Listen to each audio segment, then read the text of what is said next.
순방이 경제다, 순방이 민생이다 이렇게 말하면서 해외 순방을 많이 하긴 했습니다만 그 과정에서 외교 참사가 계속 이어지고 있습니다.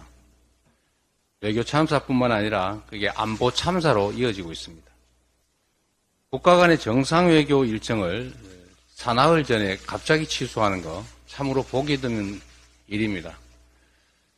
그런데 기가 막힌 것은 왜 취소했느냐에 대해서 북한의 도발 우려 때문이다 이런 표현을 했다고 합니다.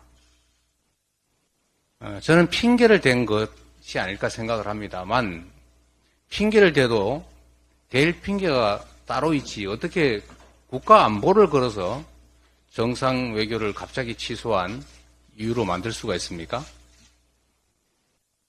해외 투자자들 입장에서 보면 아니 국가 정상 외교를 갑자기 취소했는데 그 이유가 북한의 도발 우려 때문이라면 바로 남침이라도 하는 거 아닌가 이렇게 생각할 수밖에 없지 않습니까? 이런 문제들이 경제에 미치는 영향이 얼마나 큰지 조금만 생각해도 결코 할 수 없는 얘기입니다. 정말로 해외 순방이나 정상 외교를 포기해야 될 만큼 북한의 도발 우려가 큽니까? 그런 정도라면 대한민국 경제가 대체 어떻게 되겠습니까? 이런 행위 자체가 민생과 경제를 위한 순방 외교가 아니라 민생과 경제를 망치는 행위이다라는 점을 분명히 말씀을 드립니다. 지난해 대통령 해외 순방을 수행했던 행정관 이메일이 북한에 해킹당했다고 합니다. 문제는 이런 시스템상의 문제를 개인의 부주의이 문제다라고 하면서 무마하려고 하는 대통령실의 인식이 정말로 문제입니다. 지금 이런 식으로 개인 부주의라고 하면 앞으로도 계속 반복될 수밖에 없지 않습니까? 이러다 보니까 대한민국 안보가 구멍이 숭숭 나는 것입니다. 안보에 구멍이 뻥 뚫린 거예요. 이 얘기도 해야 될 것 같습니다. 영부인의 디올 명품백 논란 그 자체도 참으로 기막힌 뇌물수수 의혹이지만 사실은 그 이면에 있는 문제가 더 심각합니다. 국기문란 그리고 안보 붕괴를 보여주는 사례라는 것입니다. 외부인이 확인도 안 되는 물체를 가지고 영부인을 몰래 만날 수 있다라는 사실은 국가 시스템의 치명적 결함을 보여주는 것입니다. 이건 박절했느냐, 박절하지 않았느냐의 문제가 아닙니다. 그 이상으로 국가 안보에 구멍이 난 대표적 사례라는 것입니다. 이번 일을 망가진 시스템과 국가 안보의 복구 기회로 삼아야 합니다.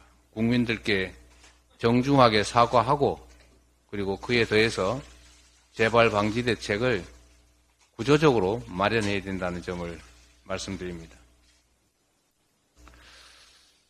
그런 얘기가 있습니다. 얼굴이 너무 두꺼워서 수치를 모른다. 이걸 후한무치라고 합니다. 그리고 도둑이 뻔뻔스럽게 오히려 주인한테 몽둥이 들고 달려들더라. 이걸 적반하장이라고 합니다. 지금 정부 여당의 행태가 딱 적반하장, 후한무치 그 자체입니다. 선거 관련 비례 제도를 두고 계속 야당을 비난합니다. 자신들이 100% 이 제도를 잠탈하는 위성정당을 먼저 만들어 놓고 어떻게 그래도 제도의 취지를 살리겠다고 연합비례정당을 만들고 있는 야당을 비난할 수 있습니까?